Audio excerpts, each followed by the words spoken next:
92వ కీర్తన మొదటి 5 వచనాలు మనమందరం కలిసి చదువుకుందాం. పాత నిబంధనలో పేజీ సంఖ్య 501వ పేజీలో రాయబడిన దేవుని వాక్యాన్ని బైబిల్ కలిగిన వారు, బైబిల్ చదవగలిగిన వారు మీ భాగాన్ని తీసి నాతో కలిసి చదవడానికి ప్రయత్నం చేయండి. 92వ కీర్తన మొదటి 5 వచనాలు. విశ్రాంతి దినమునకు తగిన కీర్తన గీతము. అది చదవద్దన్నారా మిమ్మల్ని? కలిసి చదువుదామంటే నేను ఒక్కడిని చదువుతున్నా, మీరు చదవట్లేదే. విశ్రాంతి దినమునకు తగిన కీర్తన గీతము. యెహోవాను స్తుతించుట మంచిది, మహోన్నతుడా నీ నామమును కీర్తించుట మంచిది. ఉదయమున నీ కృపను, ప్రతి రాత్రి నీ విశ్వాస్యతను 10 తంతుల స్వరమండలముతోనూ గంభీర ధ్వనిగల సితారతోనూ ప్రచురించుట మంచిది. ఎందుకనగా యెహోవా నీ కార్యము చేత నీవు నన్ను సంతోషపరుచుచున్నావు. నీ చేతి పనులను బట్టి నేను ఉత్సహించుచున్నాను.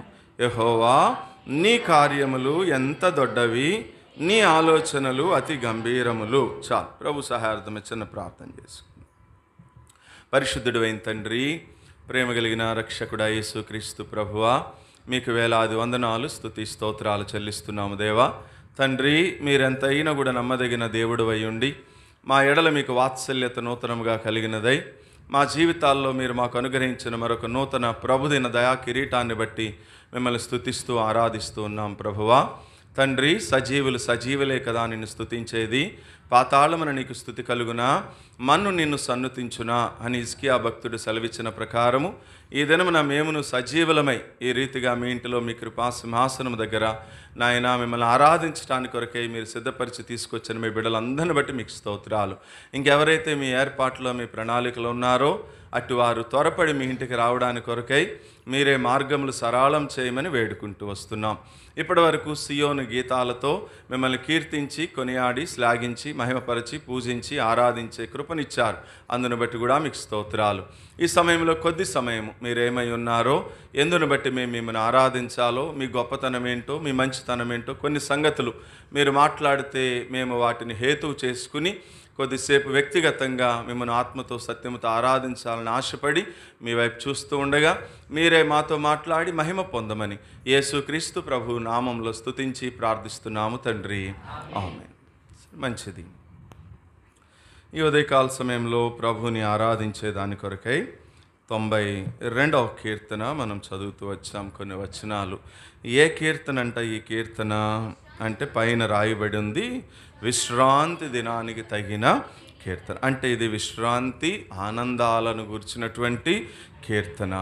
ఎందును బట్టి స్తుతి కీర్తన అంటే 4-5 అంటాడు. దేవా నీవు చేసిన కార్యాలను బట్టి దేవుడిని ఏం చేస్తూ ఉన్నాడు? భక్తుడు ఈ కీర్తనలో స్తుతిస్తూ ఉన్నాడు, ఆరాధిస్తూ ఉన్నాడు. ఇంకా ఈ కీర్తనలో మనం చివరి వరకు చదివితే ఈ కీర్తనలో దిగులు లేదు, నిరుత్సాహం లేదు, సందేహం లేదు, ఇవి ఏమి కూడా లేనే లేవు. ఇంకేమున్నాయి ఈ కీర్తనలో అంటే మన హృదయానికి విశ్రాంతి ఉంది, ఆ తర్వాత మన మనస్సుకి శాంతి ఉంది, దేవునిలో ఆనందం ఉంది. ఇది విశ్రాంతి అనే మాటకి నిజమైనటువంటి అర్థం. కాబట్టి ఆ కీర్తన పైన ఏమని రాశాడంటే ఇది విశ్రాంతి దినానికి తగినటువంటి కీర్తన అని రాశాడు. సరే, మంచిది. ఏమని మొదలుపెట్టాడు? మొదటి వచనంలో యెహోవాను స్తుతించుట మంచిది అన్నాడు. ఏది మంచిది చెప్పండి? మన జీవితంలో దేవుణ్ణి స్తుతించడం అనేది మంచిది. ఈ సంగతి చాలామంది తెలియక పాస్టర్ గారు మా ఆవిడ ఎదురొస్తే నాకు చాలా మంచిదండి అనేవాళ్ళు లేకపోలేదు ఇప్పటికీ కదా. ఆవిడ ఎదురొస్తే కాదు మంచిది. ఏది మంచిదట? దేవుణ్ణి స్తుతించుట మంచిది. మా గుమ్మానికి నిమ్మకాయలు కట్టుకుంటే మాకు చాలా మంచిదండి అనేవాళ్ళు కూడా లేకపోలేదు. కానీ బైబిల్ ఏం చెప్తుంది? యెహోవాను స్తుతించుట మంచిది. యెహోవా అంటే ఎవరు? ఉన్నవాడును అనువాడునైన దేవుడు. యెహోవా అంటే ఎవరు? ఆకాశము, భూమి, అందులో సమస్త జీవరాశులు, మానవులమైనటువంటి మనలను సృష్టించిన సృష్టికర్త అయిన దేవుడు. యెహోవా అంటే ఎవరు? మన అంతరంగంలో ఉన్నటువంటి ప్రతి అవయవాన్ని కూడా నిర్మించిన నిర్మాణకుడైనటువంటి దేవుడు. యెహోవా అంటే ఎవరు? మన నాసికా రంధ్రాలు అంటే ఈ ముక్కు పుటల్లో జీవవాయువును ఊది మనకి ఊపిరిని జీవాన్ని ఇచ్చినటువంటి జీవాధిపతి సజీవుడైనటువంటి దేవుడు యెహోవా. అట్లాంటి సృష్టికర్త అయినటువంటి సజీవుడైనటువంటి దేవుణ్ణి మనం స్తుతించడం అనేదట మన జీవితాలకి ఎంతో మంచిదండి. కానీ మనమే ఏం చేస్తున్నాం చెప్పండి? స్తుతించలేకపోతున్నాం, బిజీ అయిపోయాం మనం. కానీ బైబిల్ సేస్ యెహోవాను స్తుతించుట మంచిది. 2వ లైన్లో ఏమన్నాడు? ఎవరు మనం ఆరాధించే దేవుడు ఉదయకాల సమయంలో? He is the god of most high god, మహోన్నతుడైన దేవుడు. అందుకంటున్నాడు 2వ వచనం, మహోన్నతుడా నీ నామమును కీర్తించుట మంచిది. ఏది మంచిదట? 2వది మన జీవితంలో దేవుని నామాన్ని కీర్తించడం అనేది మంచిది. ఎటువంటిది ఆయన నామము? ఆయన నామం 25:11 ఉంటుంది. ఆయన నామము మన పాపాలని క్షమించే నామము అని రాయబడి ఉంటుంది. 119వ కీర్తన 109వ కీర్తన 10-11 వచనాల్లోన ఆయన నామము పరిశుద్ధమైనటువంటి నామము, ఆయన నామము పూజింపదగినటువంటి నామము అని రాయబడి ఉంటుంది. ఆ తర్వాత మార్క్స్ వార్త 1వ అధ్యాయంలో ఆయన నామము దెయ్యాలను వెళ్ళగొట్టే నామం అని రాయబడి ఉంటుంది. ఆ తర్వాత అపోస్తలుల కార్యం 3వ అధ్యాయంలో ఆయన నామము మనలను స్వస్థపరిచే నామము అని రాయబడి ఉంటుంది. ఆ తర్వాత అపోస్తలుల కార్యం 4వ అధ్యాయం 12వ వచనంలో పైన ఆకాశమందే కానీ కింద భూమి మీదే కానీ భూమి కింద ఉన్న మనుషుల్లో కానీ ఏ నామమున కూడా మనకు రక్షణ కలగదు, కానీ ఈ నామముననే అనగా ప్రభువైన యేసుక్రీస్తు వారి నామముననే మనం రక్షణ పొందాలంటే ఆయన నామము మనకి రక్షణనిచ్చేటటువంటి నామము. ఇవన్నీ వరుసనే చెప్పుకుంటా పోతే చాలా అవుతాయని పౌలు ఒక మాటతో ముగించేశాడు ఫిలిప్పీ పత్రిక 2వ అధ్యాయంలో. ఏమని? ఆయన నామము అన్ని నామముల కంటే పైనున్న నామం అని క్లోజ్ చేసేసాడు. అంతే. అంటే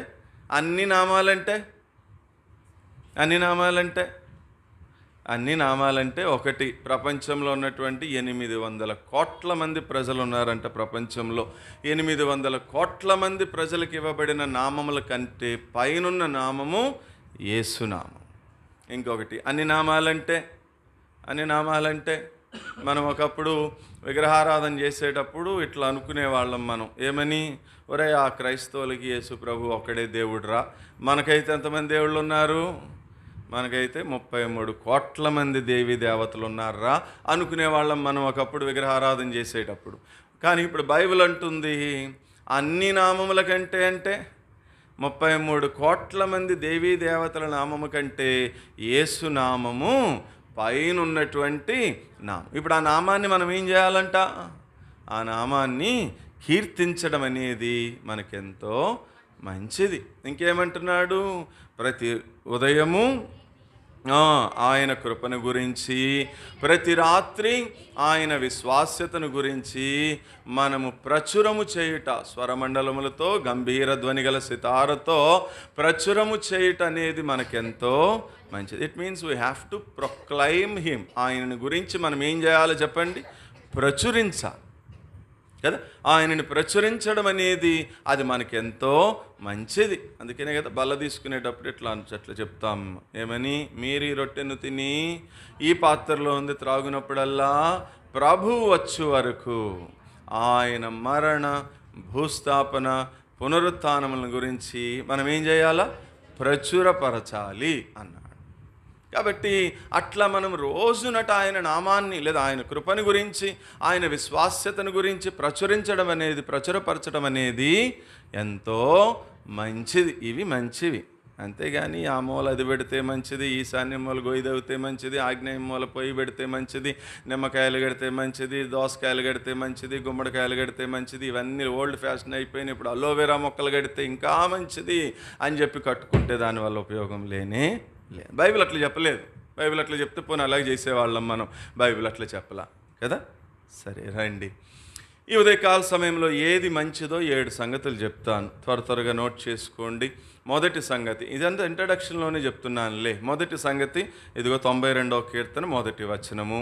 రాసుకోండి. 92వ కీర్తన మొదటి వచనం అనేసి పక్కన యెహోవాను స్తుతించుట మంచిది అని రాసుకోండి. ఆ తర్వాత 92వ కీర్తన 2వ వచనం రెండవది, ఆయన మహోన్నతుడైన దేవుని నామమును కీర్తించుట మంచిది.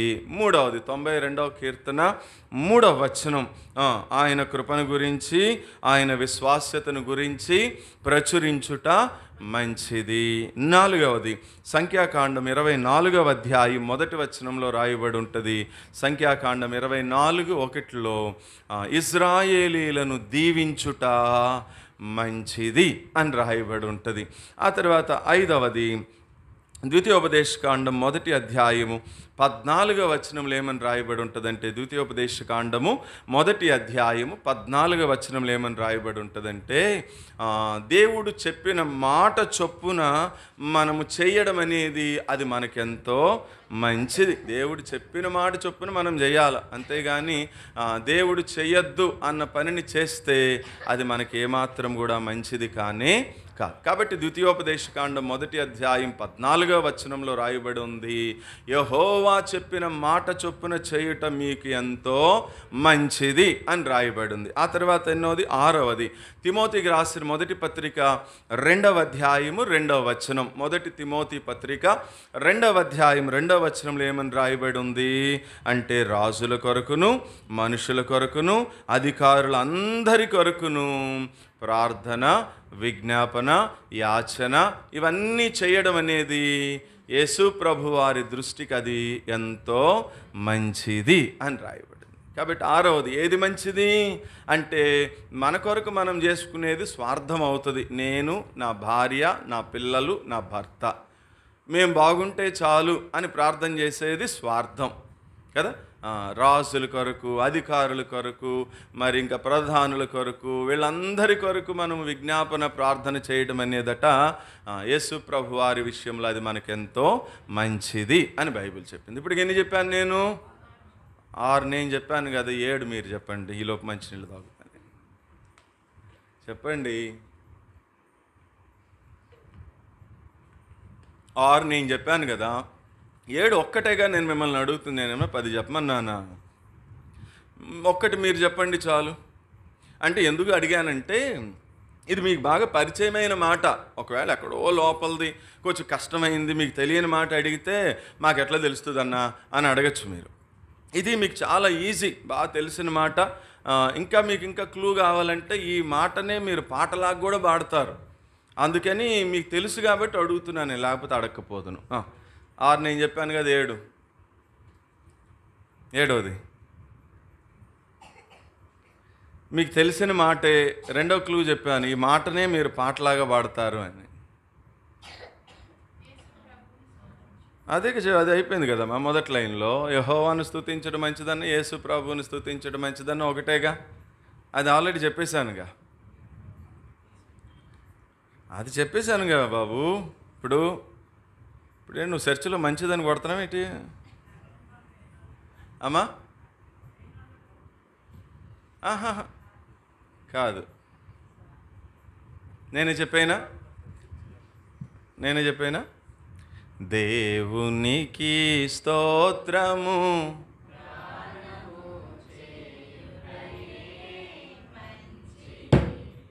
మరేం గుర్తు రాలేదు మీకు? కొత్త పాట ఎప్పుడు పాడట్లేదా మనం ఈ పాట? చెప్పండి, ఏది మంచిది? ఎక్కడుందన్నమాట? రెఫరెన్స్ చెప్పాలి, ఊరినే చెప్పడం కాదు. ఎక్కడుందన్నమాట?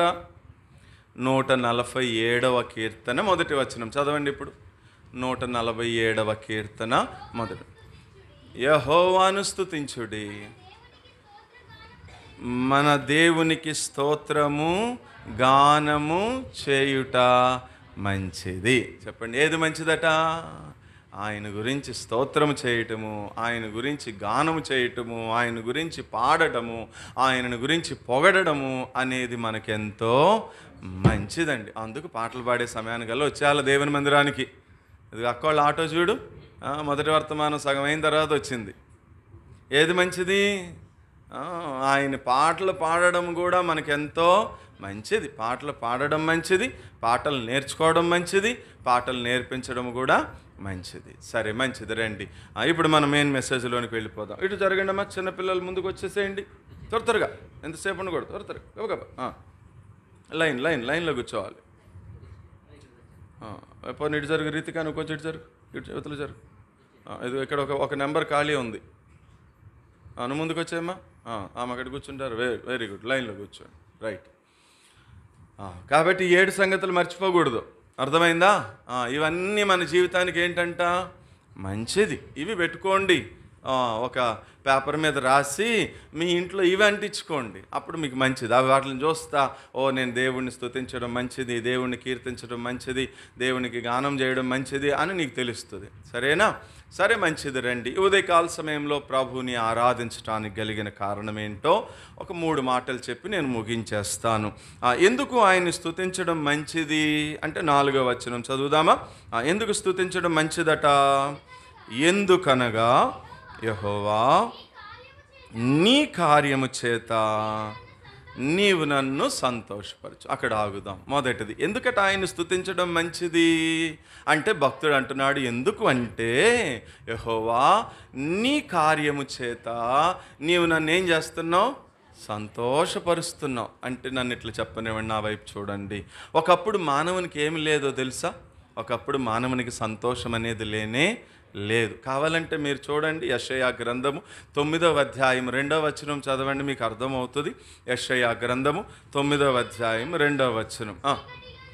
చీకటిలో నడుచు జనులు గొప్ప వెలుగును చూచుచున్నారు, మరణ ఛాయగల దేశ నివాసుల మీద వెలుగు ప్రకాశించును. అక్కడ ఆగండి, చెప్తాను. అంటే ఈ వచనం ప్రకారము ఒకప్పుడు మానవుడు ఎక్కడున్నాడంట? 1 చీకట్లో ఉన్నాడు, 2 ఎక్కడున్నాడట? మరణ ఛాయల్లో, అంటే నశించి నిత్య నరకాగ్ని గుండం వైపుగా మానవుడు ఏం చేస్తున్నాడు? ప్రయాణం అవుతున్నాడు. అంటే చీకటి దేనికి సాదృశ్యము?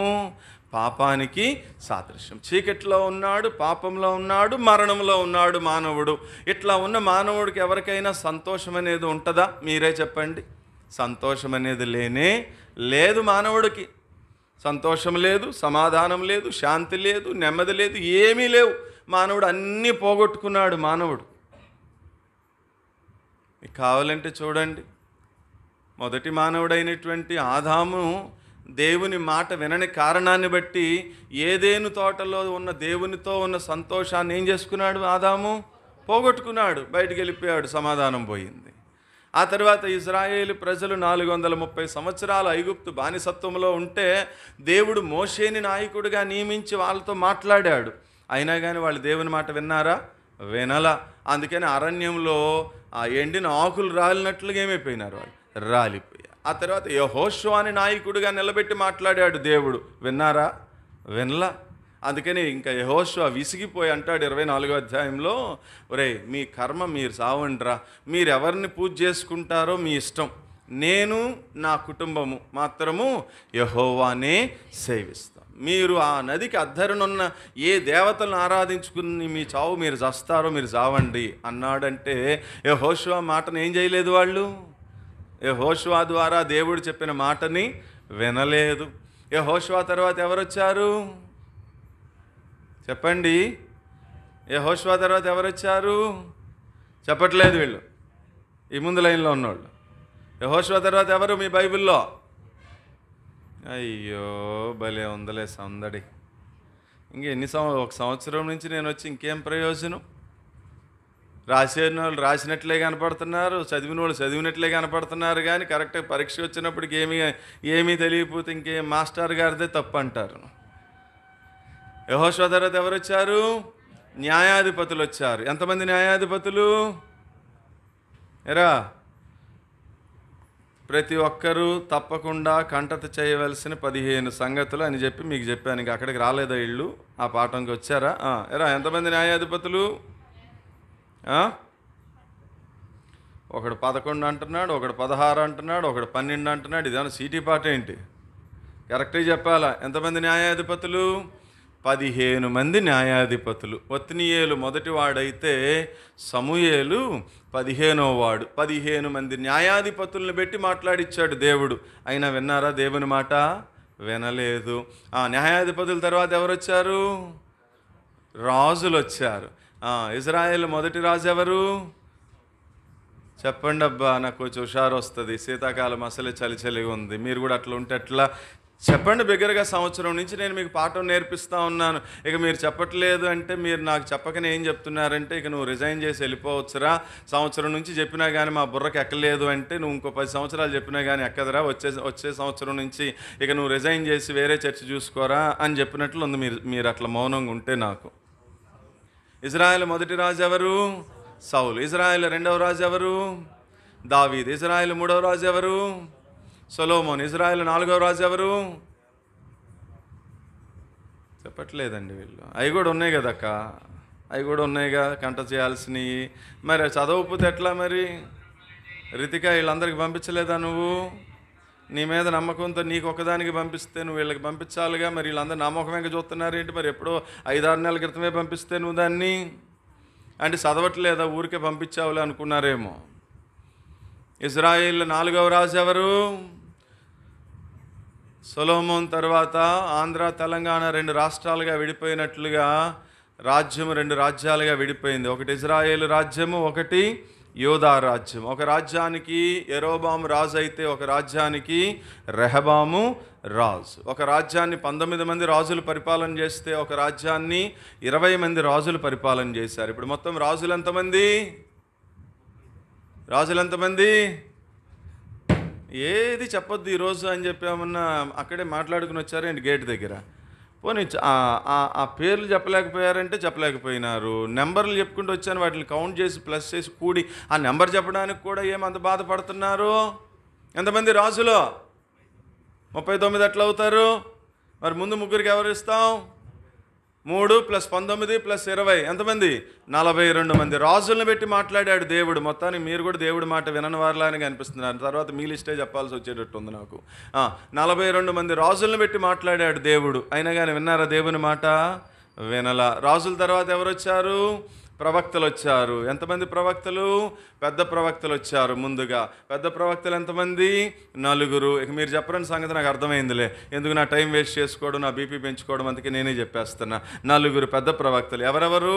1 యెషయా, 2 ఇర్మియా, 3 యెహెజ్కేలు, 4 దానియేలు. 4 పెద్ద ప్రవక్తలను పెట్టి మాట్లాడాడు దేవుడు. విన్నారా దేవుని మాట? వినలా. పెద్ద ప్రవక్తల తర్వాత ఎవరు వచ్చారు? చిన్న ప్రవక్తలు, మైనర్ ప్రాఫిట్స్ అంటారు. చిన్న ప్రవక్తలు ఎంతమంది?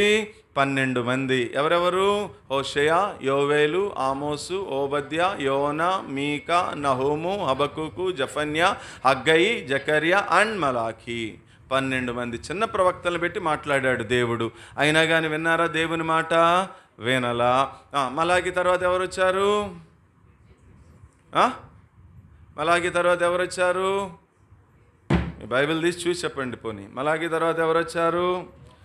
మలాఖీ గ్రంథం తర్వాత తీసి చూసి చదివి చెప్పండి అబ్బా. మలాఖీ తర్వాత ఎవరు వచ్చారు? తీరా బైబిల్ నాయంగా చూస్తావేరా పవన్ కళ్యాణ్?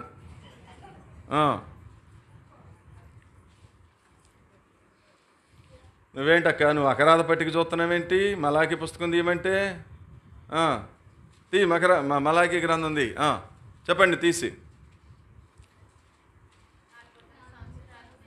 మలాఖీ తర్వాత ఏమొచ్చింది?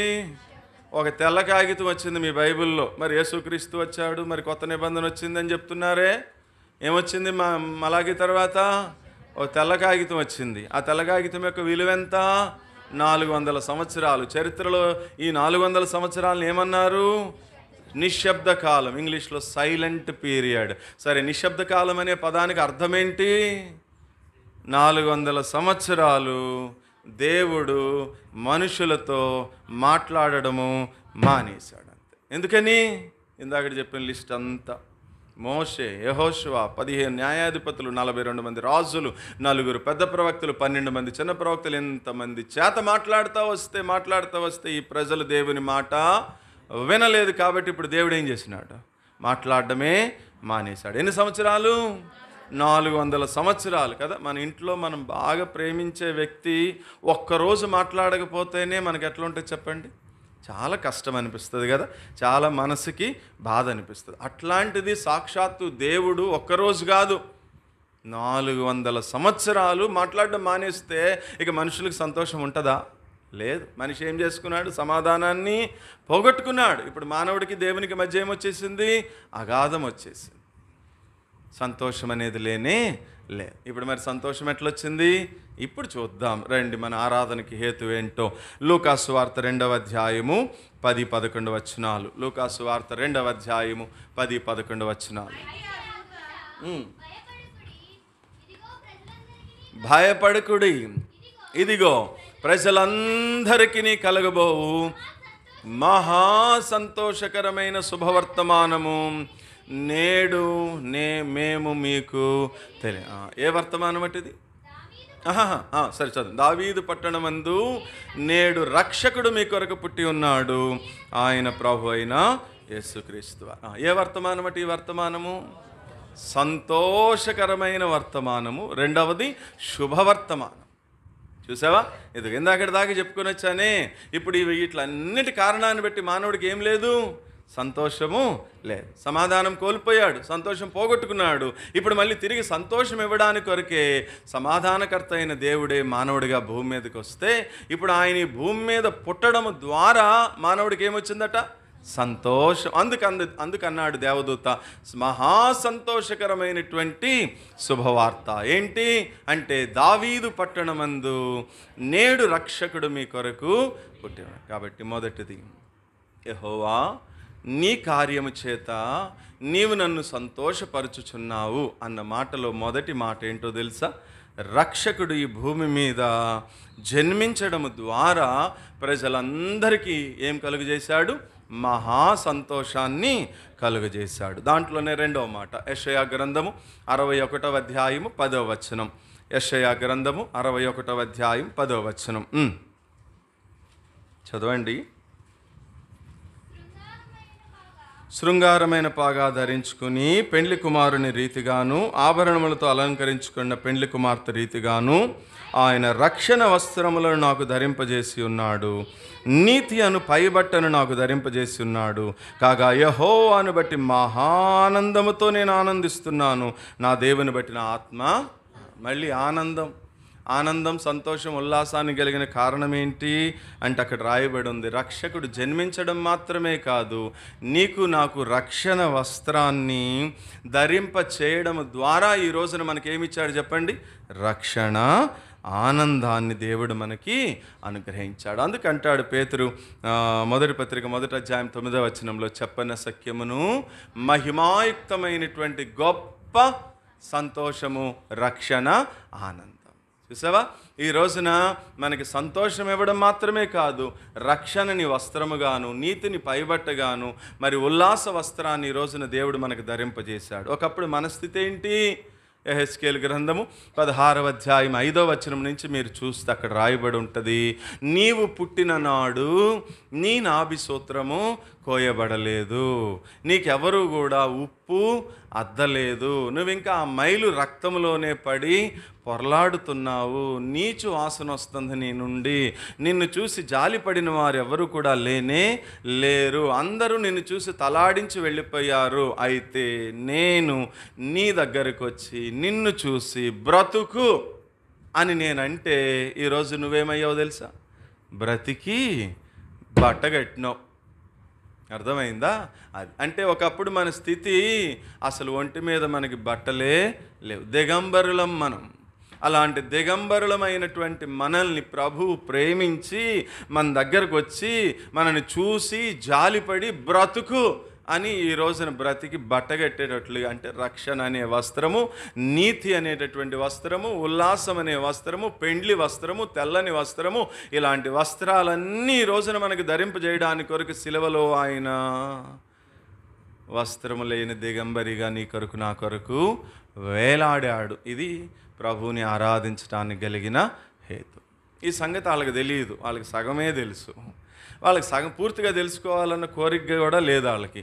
సగం సగం తెలిసి వాళ్ళు ఏమంటారంటే, ఒరే ఆ శిలువ మీద బట్టలు లేకోకుండా దిగంబరిగా వేలాడినోడు ఆడేం దేవుడురా, వాడు మిమ్మల్ని ఏం రక్షిస్తాడురా అంటాడు మనిషి. బట్టలు లేక వేలాడలేదు. బట్టలు లేనిది ఎవరికి? నీకు లేవు బట్టలు, నువ్వు దిగంబరివి పుట్టినాడు. అలాంటి దిగంబరివైన నిన్ను రక్షణ, నీతి, ఉల్లాసము, పెండ్లి, తెల్లని వస్త్రము చేత నిన్ను అలంకరించడానికి కొరకు ఆయన చేసిన త్యాగపూరితమైన ప్రేమ ఏంటో తెలుసా? ఆయన వస్త్రాలన్నీ నీ కొరకు ఏం చేసినాడు? దానం చేసి ఆయన సిలువలో దిగంబరిగా నీ కొరకు వేలాడాడు. ఈరోజు నువ్వు సంతోషిస్తున్నావు, ఈరోజు నువ్వు రక్షణ ఆనందం కలిగి ఉన్నావంటే దానికి కారణము రక్షకుడు భూమి మీద జన్మించడం. అందుని బట్టి ఇప్పుడు మనం ఏం చేయాలి? సంతోషముతో సింహాసనాసీనుడైనటువంటి మా దేవునికిని, మా గొర్రె పిల్లకును రక్షణకై స్తోత్రము అని చెబుతూ రక్షణ పాత్రను చేతపచ్చుకుని బిగ్గరగా మనం ప్రభువుని ఆరాధించబద్దులమై ఉన్నాం. అది భక్తుడు అన్నాడు. ఎందుకు అంటే, యెహోవా నీ కార్యము చేత నీవు నన్ను సంతోషపరుస్తున్నావు. రెండో మాట చదవండి ఇప్పుడు. 92వ కీర్తన 4వ వచనంలోనే రెండో మాట. ఎందుకనగా యెహోవా నీ కార్యము చేత నీవు నన్ను సంతోషపరుస్తున్నావు. అది అయిపోయింది. ఇప్పుడు నీ చేతి పనులను బట్టి నేను చాలు. రెండవ మాట చెప్తున్నాడు. ఎందుకు ఈ ఉదయకాల సమయంలో ప్రభుకి ఆరాధన అంటే, ఎందుకనగా యెహోవా నీ చేతి పనులను బట్టి నేను ఉత్సహించుచున్నాడు. ఏంటి ఆయన చేతి పనులు? చూడండి, 8వ కీర్తన 3వ వచనం నుంచి 9వ వచనం వరకు మీరు చదివితే అక్కడ ఉంటుంది. ఆకాశములు, సూర్య, చంద్ర, నక్షత్రములు ఇవన్నీ కూడా దేవుని చేతి పనులు అని రాయబడి ఉంటుంది. ఇంకేం చేసినాడు ఆయన తన చేత్తో అంటే, ఆదికాండం 2వ అధ్యాయము 7వ వచనము, ఆదికాండం 2వ అధ్యాయము 21వ వచనము ఏంటట? నేల మట్టితో నుండి దేవుడు నరుని నిర్మించి అతని నాసికారంధ్రములో జీవవాయువు అంటే తన చేతులతో మొదటి మానవుడైనటువంటి ఆదాముని ఆయన చేసుకున్నాడు. 21వ వచనంలో తన చేతులతో మొదటి స్త్రీ అయినటువంటి హవ్వని ఆయన చేస్తూ వచ్చాడు. ఇంకేం చేసినాడు ఆయన తన చేతులతో అంటే, మార్క్సు వార్త 1వ అధ్యాయం 41వ వచనంలో కుష్టు వ్యాధిగ్రస్తుడు వచ్చి, ప్రభువా నన్ను శుద్ధి చేయటం నీకు ఇష్టమేనా అని అడిగి, అప్పుడు ఆయన అన్నాడు, నువ్వు శుద్ధుడవుట నాకు ఇష్టమే అని తన చేతితో అతని చేతిని తాకగా ఇప్పుడు కుష్టు వ్యాధిగ్రస్తుడు స్వస్థపరచబడుతూ వచ్చినాడు. ఇంకేం చేసినాడు ఆయన తన చేత్తో? మార్క్స్ వార్త 5వ అధ్యాయం 41వ వచనంలో ఒక చిన్నది చనిపోతే ఇప్పుడు ఆ చిన్నదాని దగ్గరికి వెళ్ళన్నాడు. అరామిక్ భాషలో తలితాకుమి అన్నాడు. అరామిక్లో తలితాకుమి అనేటటువంటి పేరుకి అనే మాటకు అర్థం ఏంటి అంటే, చిన్నదానా లే అని తన చేత్తో ఆ చిన్నదాన్ని ఏం చేసినాడు? ఆయన బ్రతికిస్తూ వచ్చాడు. ఇంకేం చేసినాడు ఆయన? మార్క్స్ వార్త 6వ అధ్యాయము 41వ వచనంలో ఆ చేతులే 5 రొట్టెలు 2 చిన్న చేపల్ని ఆయన చేతుల్లోనికి వెళితే వాటిని ఏం చేశాడు? ఆయన ఆశీర్వదించి వీరిచి వడ్డిస్తే ఇంచుమించు స్త్రీలు పిల్లలు కాకుండా 5,000 మంది పురుషులు తింటూ వచ్చినారు. ఇంకేం చేసినాడు ఆయన తన చేతులతో? మార్క్స్ వార్త 8వ అధ్యాయం 25వ వచనాన్ని చూస్తే అక్కడ ఆయన తన చేత్తో ఒక బురద తీసి ఒక గుడ్డివాని కన్నుల మీద రాసి అరామిక్ భాషలో ఎఫ్ఫతా అన్నాడు. అరామిక్లో ఎఫ్ఫతా అనే మాటకు అర్థం ఏంటి అంటే తెరువబడుట అని అర్థం. వెంటనే ఇప్పుడు వాడి కన్నులు ఏం చేయబడినాయి చెప్పండి? తెరవబడుతూ వచ్చినాయి. ఇంకేం చేసినాడు ఆయన తన చేత్తో? మార్క్స్ వార్త 10వ అధ్యాయము 16వ వచనంలో రాయబడి ఉంటుంది. కొంతమంది పిల్లల్ని ఆయన తన దగ్గర తీసుకుని వస్తే వాళ్ళని నా దగ్గరికి రానివ్వండి అని చెప్పి ఆ పిల్లల్ని తన చేత్తో ఎత్తుకుని వారిని కౌగిలించుకుని వారి తల మీద చేతులుంచి వారిని ఏం చేసినాడు? ఆయన ఆశీర్వదిస్తూ వచ్చాడు. ఇంకేం చేశాడు ఆయన తన చేత్తో? 22వ కీర్తన 16వ వచనంలో రాయబడి ఉంటుంది. ఆ చేతులే మనం చేసిన పాపాల కొరకు ఏం చేయబడుతూ వచ్చినాయి తెలుసా? గాయపరచబడుతూ వచ్చినాయి. ఇంకేం చేసినాడు ఆయన తన చేత్తో అంటే యెషయా గ్రంథము యోహాను సువార్త 10వ అధ్యాయము 28, 29 వచనాల్లో ఆయన చేతుల్లోనే మనకి భద్రత ఉంది అని రాయబడింది. ఇంకేం చేసినాడు ఆయన తన చేత్తో? యెషయా గ్రంథం 65వ అధ్యాయము. నా ఇంకా చూస్తున్నావేంట్రా నువ్వు? ఇప్పటికి ఎన్ని చెప్పాను? 10 చెప్పాను నేను. నువ్వు నోరు తెరుచుకుని యాంక చూస్తున్నావేంటి? ఆ 10 రెఫరెన్సులు రాయాలి నువ్వు. మళ్ళీ భోజనం అయిన తర్వాత మీ అక్క దాంట్లో చూసి రాసి చూపించు నాకు. పోయిన వారం చూపించమన్నాను, చూపించావా? మరి వెళ్ళిపోయావేంటి? భోజనం చేసిన తర్వాత కూర్చొని మీ అక్క దాంట్లో రాసింది చూపించి వెళ్ళాలి సాయంత్రం, సరేనా? ఇంకేం చేసినాడు ఆయన తన చేత్తో? యెషయా గ్రంథం 65వ అధ్యాయం 2వ వచనము. ఆ చేతులే లోబడనొల్లని ప్రజల వైపట దినమెల్లా తన 2 చేతులు చాచి ప్రయాసపడి భారం మోస్తున్న సమస్త జనులారా నా యొద్దకు రండి అని ప్రభు ఏం చేస్తున్నాడు? తన చేతులతో పిలుస్తున్నాడు. ఎన్ని చెప్పాను? ఓ 10 ఎన్నో చెప్పుంటాను మొత్తానికి కదా. అన్ని చేశాడు ఆయన తన చేతులతో. అందుకంటున్నాడు భక్తుడు ఏమని? నీ చేతి పనులను బట్టి నేను ఉత్సాహించు. నీ పక్షంగా ఏం చేసినాడు ఆయన? 1, తన చేత్తో ఆయన నిన్ను నిర్మించాడు. 2, తన చేత్తో ఆయన నిన్ను బ్రతికించాడు, స్వస్థపరిచాడు. ఆత్మీయ కుష్ఠరోగంలో మనల్ని స్వస్థపరిచాడు. ఆత్మీయంగా చచ్చిన మనల్ని బ్రతికిస్తూ వచ్చాడు ఆయన. ఆత్మీయంగా గురుడ్డివారిగా ఉన్న మనోనేత్రాలను కూడా ఆయన తెరవజేస్తూ వచ్చాడు. నువ్వు చేతులతో చేసిన పాపాల కొరకే ఆయన తన చేతుల్లో మేకులు కొట్టించుకున్నాడు. 22:16 కీర్తన ప్రకారం ఇవన్నీ నీ పక్షముగా ఆయన చేసిన చేతి పనులు. అందుకని భక్తుడితో కలిసి మనం కూడా ఏం చేయాలి? దేవా, నా ఎడల నీ చేతి పనులను బట్టి నేను కూడా ఏం చేస్తాను? ఉత్సహించి సంతోషంతో నేను నిన్ను ఆరాధిస్తానయ్యా అని ప్రభువుని మనం ఏం చేయాలి? ఇది 2. 3వ చూద్దాం. 5వ వచనం చదవండి ఇప్పుడు. చాలు, అక్కడ ఆగు. ఏమన్నాడు? యెహోవా, నీ కార్యములు ఎంత దొడ్డవయ్యా అంటున్నాడు. దొడ్డవంటే బెంగళూరు వాళ్ళు చెప్పాలా? దొడ్డవంటే బెంగళూరులోనే వాడతారు ఆ పదం, దొడ్డ అనే పదం. దొడ్డవంటే దొడ్డమ్మ అంటారు వాళ్ళు. దొడ్డమ్మ అంటే పెద్దమ్మ. దొడ్డవి అంటే అర్థం ఏంటి? పెద్దవి అని అర్థం. మంచివి, గొప్పవి అవన్నీ తప్పులా అంటే తప్పులు కాదు, అవి కూడా కరెక్ట్ సమాధానాలే. కానీ కరెక్ట్ పదం ఏంటంటే మనకు అటు చిత్తూరు, అటు సైడ్ పలమనేర్, అటు సైడ్ వెళ్తే అక్కడి నుంచి అటు బెంగళూరు, అటు మొత్తం అంతా కూడా దొడ్డ అనే పదం వాడతారు. అంటే పెద్దవాళ్ళని చెప్పాలన్నప్పుడు దొడ్డ అంటే నీ కార్యములు ఎంత దొడ్డవి అంటే ఆయన కార్యములు ఎంత పెద్ద. ఎటువంటివి ఆయన కార్యములు? నోట్ చేయండి. రెఫరెన్సులు చెప్తా ఉంటే నోట్ చేస్తుండాలిరా. అవన్నీ ఒక్కొక్కటి చెప్పడానికి ఆ టైం సరిపోదు కాబట్టి టైం చూసుకుంటూ చెప్పుకుంటూ వెళ్ళిపోతున్నా నేను. అర్థమైందా? రాయి త్వరగా. 111వ కీర్తన 2వ వచనంలో రాయబడి ఉంది, యెహోవా క్రియలు గొప్పవి అని రాయబడి ఉంది. ఆ తర్వాత 111వ కీర్తన 3వ వచనంలో రాయబడి ఉంది, యెహోవా కార్యములు మహిమ కలిగిన కార్యములు అని రాయబడి ఉంది. ఆ తర్వాత 136వ కీర్తన 4వ వచనంలో రాయబడి ఉంది, యెహోవా కార్యములు ఆశ్చర్యకరమైనటువంటి కార్యములు అని రాయబడి ఉంది.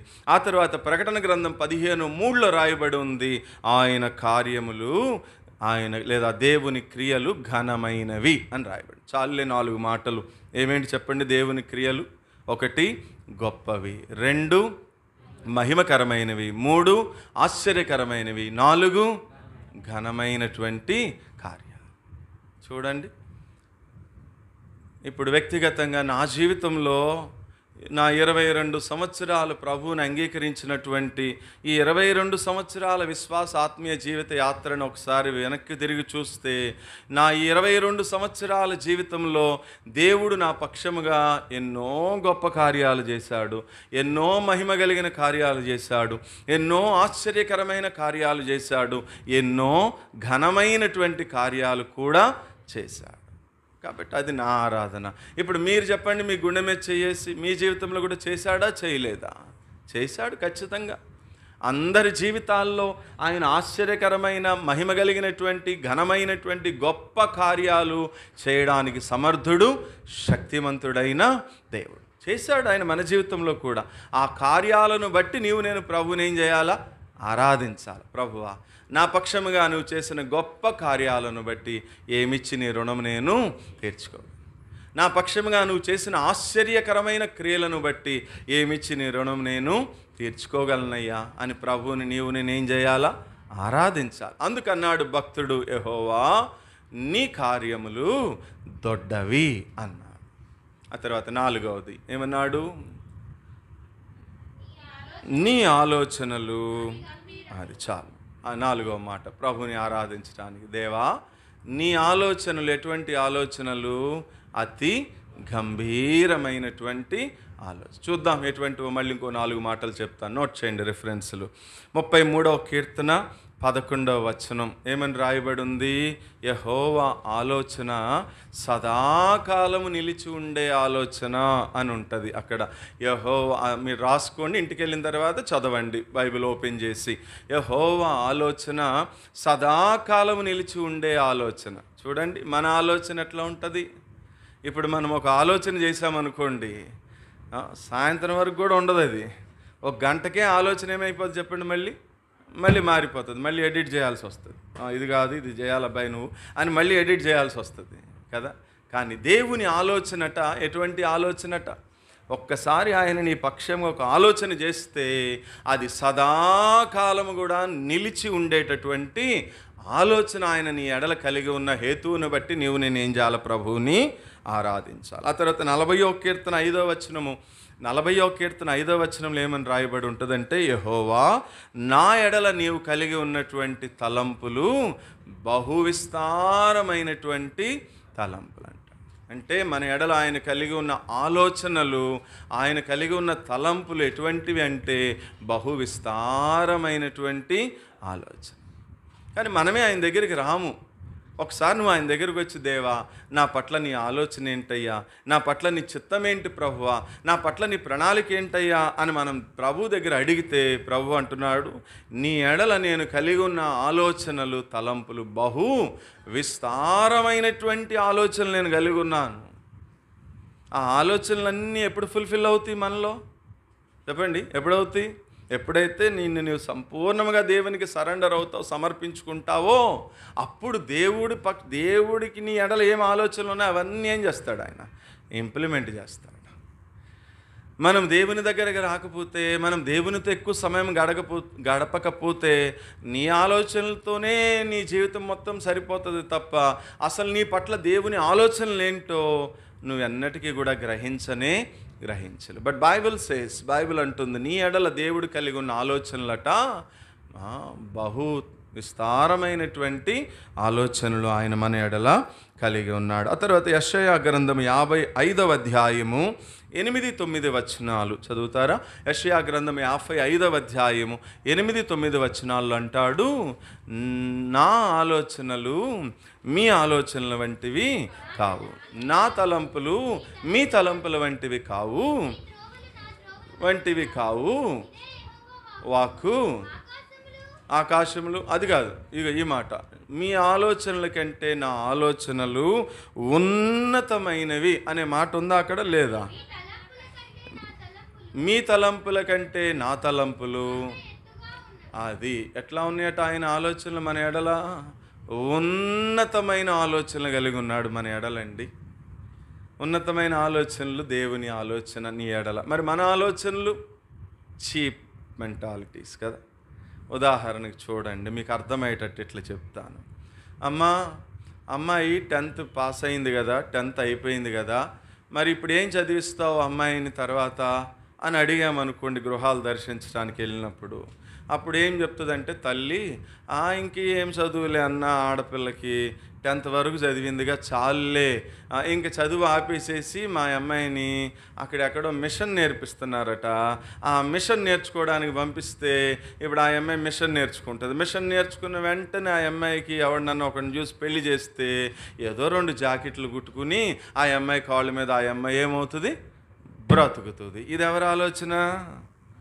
నీ ఆలోచన. తల్లి ఆలోచన.